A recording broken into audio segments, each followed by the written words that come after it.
এই টিফিনগুলো বানাতে না লাগবে আটা, চাল, ডাল বা ময়দা, কিছুই লাগবে না। শুধুমাত্র ২ টি মাত্র উপকরণ দিয়ে কিন্তু একদম হেলদি একটা টিফিন রেসিপি তোমরা সহজেই বানিয়ে নিতে পারবে। খুবই জালিযুক্ত একটা টিফিন রেসিপি, একদম দেখতেই পাচ্ছ। অসাধারণ জালি, একদম ছোট্ট, ছোট্ট, আর একদম হাতে দিলেই কিন্তু নরম তুলতুলে, আর মুখে দিলেই কিন্তু মিলিয়ে যাবে। মাত্র ২ টি উপকরণ দিয়েই তৈরি হয়ে যাবে, আর তার সাথে থাকবে একটা চাটনি। তো চলো দেখে নাও ঝটপট করে এই রেসিপিটা কিন্তু একদম অসাধারণ স্বাদের হবে, আর খেতেও কিন্তু খুবই ভালো হয়, আর খুবই কম সময়ে এই টিফিন রেসিপিটা তৈরি হয়ে যাবে। তো চলো দেরি না করে দেখিয়ে দিই। আর একদমই ঝামেলাই নেই, খুব কম সময়ে কম তেল দিয়ে কিন্তু একদমই নামমাত্র তেল দিয়ে এই টিফিনটা তোমরা তৈরি করে নিতে পারবে। টিফিনটা তৈরি করার জন্য দেখো একটা পাত্রের মধ্যে এখানে 1/4 কাপ নিয়ে নিচ্ছি চিড়ে। এখানে তোমরা মোটা বা পাতলা যে কোনো চিড়েই নিতে পারবে। চিড়েটাকে আমি এবার ভালোভাবে কিন্তু ধুয়ে নেব।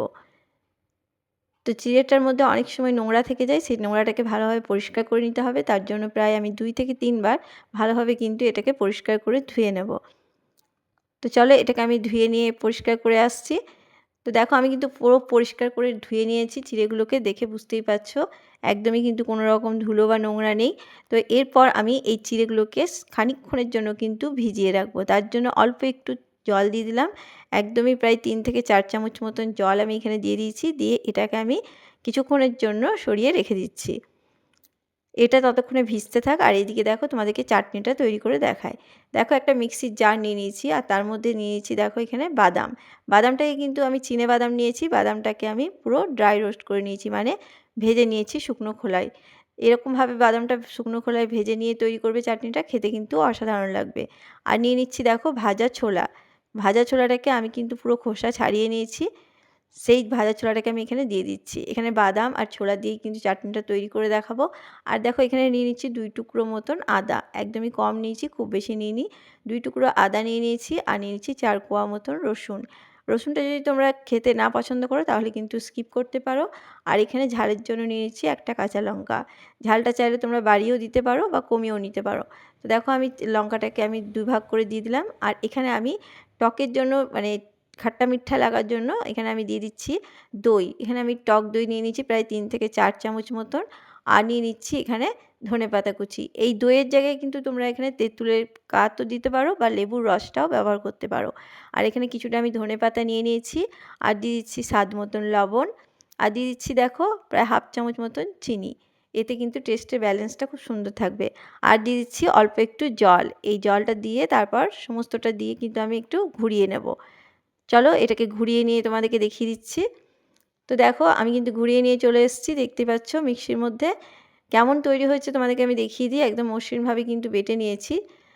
তো এরকম ঘন আছে, এটাকে এরকম ঘন রাখলে হবে না। তো আমি আগে পাত্রের মধ্যে ঢেলে নিচ্ছি, একটা পাত্রের মধ্যে। তো দেখো আমি প্রথমে বাটির মধ্যে ঢেলে নিলাম। এতটা ঘন কিন্তু চাটনিটা ভালো লাগবে না। তো তার জন্য আমি কিন্তু মিক্সি জারের মধ্যে অল্প একটু জল দিয়ে এটাকে আমি এর মধ্যে মিশিয়ে দিলাম। তো খুব পাতলাও না আবার খুব ঘনও না, এরকমভাবে কিন্তু চাটনিটাকে তৈরি করে নিতে হবে। তো দেখো দেখতেই পাচ্ছ এইরকমভাবে কিন্তু তৈরি করে নেবে। তো এরপর এর মধ্যে কিন্তু একটা ছোঁক দেব। তো চলো এটাকে আমি রেডি করে নিয়েছি। এরপর এর মধ্যে একটা ছোঁক দিয়ে নেব। তো তার জন্য দেখো এদিকে আমি গ্যাসের মধ্যে কিন্তু একটা তাওয়া চাপিয়ে নিয়েছি। এরপর আমি এখানে অল্প একটু তেল দিয়ে দিলাম। তেলটা গরম হয়ে গেলে এখানে আমি দিয়ে দেবো 1/2 চামচ মতন গোটা সর্ষে। এখানে তোমরা চাইলে কারি পাতাটাও ব্যবহার করতে পারো। আমার হাতের কাছে কারি পাতা নেই, তাই আমি দিলাম না। আর এখানে একটা শুকনো লঙ্কাকে 2 অর্ধেক করে কিন্তু দিয়ে দিয়েছি।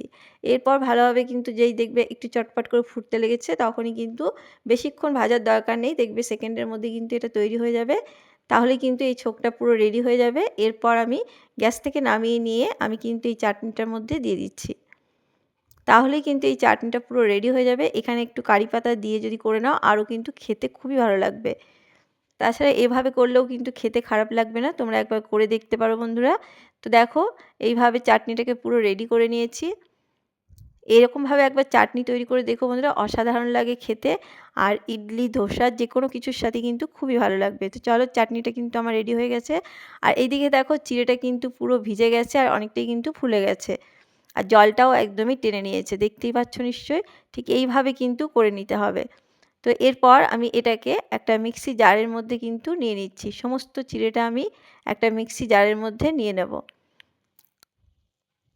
আজকের যে টিফিনটা আমি তৈরি করছি সেটা কিন্তু প্রচণ্ড হেলদি একটা টিফিন রেসিপি। তোমরা কিন্তু বাচ্চাদের টিফিন বক্সে অনায়াসে দিয়ে দিতে পারো। আর এটা কিন্তু শরীরের জন্য খুবই উপকারী হবে, যেহেতু খুব গরম পড়ছে। আর এই চিড়েটার সাথে নিয়ে নিয়েছি দেখো 1/4 কাপ মতন দই। এখানে আমি দইটা দিয়ে দিলাম। আর এরপর দিয়ে দেবো দেখো 1 কাপ মাপের কিন্তু সুজি। এখানে আমি মিক্সি জারটা ছোট নিয়েছি, তোমরা কিন্তু বড় মিক্সির জারটা নিয়ে করে নেবে। তো আমি এটা দেখো পুরো ভর্তি হয়ে গেছে, দেখতেই পাচ্ছ। আর যে কাপের মাপ করে আমি দই নিয়েছি 1/4 কাপ আমি এখানে নিয়ে নিচ্ছি জল। খুব বেশি জল প্রথমে দিয়ে দেবে না, প্রথমে অল্প করে জল দিয়ে এটাকে ঘুরিয়ে নেবে, তারপরে প্রয়োজন পড়লে কিন্তু জলটা ব্যবহার করতে পারো। তো চলো এটাকে আমি ঘুরিয়ে নিয়ে তোমাদেরকে দেখাচ্ছি। তো দেখো আমি কিন্তু 2 বারে করে নিয়েছি, যেহেতু আমার মিক্সি জারটা ছোট ছিল তাই 2 বারে করে নিয়ে তোমাদেরকে দেখাচ্ছি। তো এইভাবে কিন্তু করে নিতে হবে। দেখো খুব পাতলা কিন্তু হয়নি, তার মধ্যে আমি একটু জল নিয়ে দিয়ে দিচ্ছি। এখানে প্রায় আমার 1/2 কাপ মতন জল ব্যবহার হয়েছে, আমি আরও একটু জল নিয়ে কিন্তু এখানে দিয়ে দিলাম। তো 1/2 কাপের একটু বেশি জল নিয়েছি আমি এখানে, প্রয়োজন পড়েছে। এরপর দেখো ভালোভাবে এটাকে মিশিয়ে নিচ্ছি। কেমন ঘনত্বের হবে তোমাদেরকে আমি অবশ্যই দেখিয়ে দিচ্ছি বন্ধুরা। এই ব্যাটারটা কিন্তু ঠিকঠাকভাবে কিন্তু মাপসহ করে নিতে হবে, খুব পাতলাও করা যাবে না, আবার খুব ঘন করলেও চলবে না। তো তোমাদেরকে আমি দেখিয়ে দিচ্ছি কেমন ঘনত্বের তৈরি করে নিতে হবে। আর দেখে নিশ্চয়ই বুঝতেই পারছো একদম ক্রিমি ক্রিমি লাগছে, খুব সুন্দরভাবে কিন্তু ব্যাটারটা তৈরি হয়েছে। তোমরা দেখে নিশ্চয়ই বুঝতেই পারছো এরকম ঘনত্বে কিন্তু করে নিতে হবে। তো চলো এটা আমি রেডি করে নিয়েছি। এরপর এখানে দিয়ে দিচ্ছি স্বাদ মতন লবণ। এরপর লবণটাকে আমি মিশিয়ে নেব ভালোভাবে। তো লবণটাকে আমি ভালোভাবে কিন্তু এর মধ্যে মিশিয়ে নিয়েছি।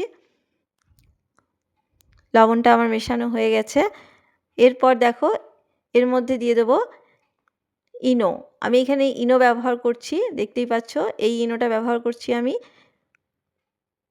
তো তোমরা চাইলে কিন্তু নর্মাল ইনোটাও ব্যবহার করতে পারো। এটা আমি এই ইনো ব্যবহার করছি বলে একটু কালারটা অন্যরকম লাগছে, দেখে বুঝতেই পারছো। তো আমি এখানে 1 চামচ মতন ইনো ব্যবহার করছি। তোমরা চাইলে কিন্তু এখানে বেকিং সোডাটাও ব্যবহার করতে পারো। এখানে প্রায় 1/2 চামচেরও একটু কম বেকিং সোডা দিয়ে দিতে পারো। দেখো আমি কিন্তু ইনোটাকে ভালোভাবে মিশিয়ে নিয়েছি, দেখতেই পাচ্ছ খুব সুন্দরভাবে কিন্তু জালি তৈরি হয়েছে। তো চলো এটা কিন্তু রেডি হয়ে গেছে, তোমাদেরকে আমি দেখিয়ে দিই কেমন ঘনত্বের হয়েছে। দেখো হাতার উল্টো দিকটা দেখলে বুঝতেই পারবে যে কেমন ঘনত্বের।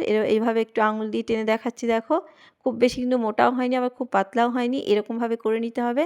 তো চলো এটা আমার রেডি হয়ে গেছে। এরপর গ্যাসের মধ্যে কিন্তু আমি এখানে তাওয়া চাপিয়ে দিয়েছি। তাওয়াটাকে ভালোভাবে গরম করে নিয়েছি, তারপরে একটু তেল ব্রাশ করে দিচ্ছি, একদম নামমাত্র তেল, খুব বেশি তেল একদমই দেওয়ার প্রয়োজন নেই। দেখো এরপর 1 হাতা ব্যাটার দিয়ে কিন্তু আমি চারিপাশে এইভাবে একটু ছড়িয়ে নিচ্ছি। একটু পাতলা করেই তৈরি করব, তাহলে কিন্তু খুব সুন্দরভাবে তৈরি হয়ে যাবে। তো দেখো ভালোভাবে কিন্তু ব্যাটারটাকে ছড়িয়ে নিয়েছি। এরপর কিছুক্ষণ হাত দেবে না, এভাবে রেখে দেবে। আর গ্যাসের আঁচকে কিন্তু একদম লোতে রেখে দিতে হবে। তারপর কিছুক্ষণ পরেই দেবে কিন্তু একদম ঘন জালি তৈরি হয়েছে, দেখে নিশ্চয়ই বুঝতেই পারছো। তারপরে ওপরটা যখন পুরোপুরি শুকিয়ে যাবে জানবে যে কিন্তু হয়ে গেছে এটা। তো দেখো বুঝতেই পারছো যে কতটা জালি তৈরি হয়েছে। ঠিক এইভাবে কিন্তু দেওয়ার সঙ্গে সঙ্গে খুব জালি তৈরি হয়ে যাবে। তো চলো একটা কিন্তু পুরো আমার রেডি হয়ে গেছে, তোমাদেরকে দেখায় কতটা সফট হয়েছে। তো চলো এটা কিন্তু রেডি হয়ে গেছে, আমি আরও একটা তোমাদেরকে করে দেখাচ্ছি। তেল আমি একটু ব্রাশ করে নিয়েছি, তোমরা চাইলে কিন্তু তেল ব্রাশ না করেও কিন্তু এটা করা যাবে। তোমরা চাইলে কিন্তু এটা তেল ছাড়াও তৈরি করে নিতে পারো। তো ননস্টিক তাওয়ার মধ্যে এটা করলে কিন্তু তেল ছাড়াও কিন্তু তৈরি হয়ে যাবে। তো দেখো আমি 1 হাতা ব্যাটার নিয়ে আবারও দিয়ে দিলাম, চারিপাশে ছড়িয়ে নিলাম একটু।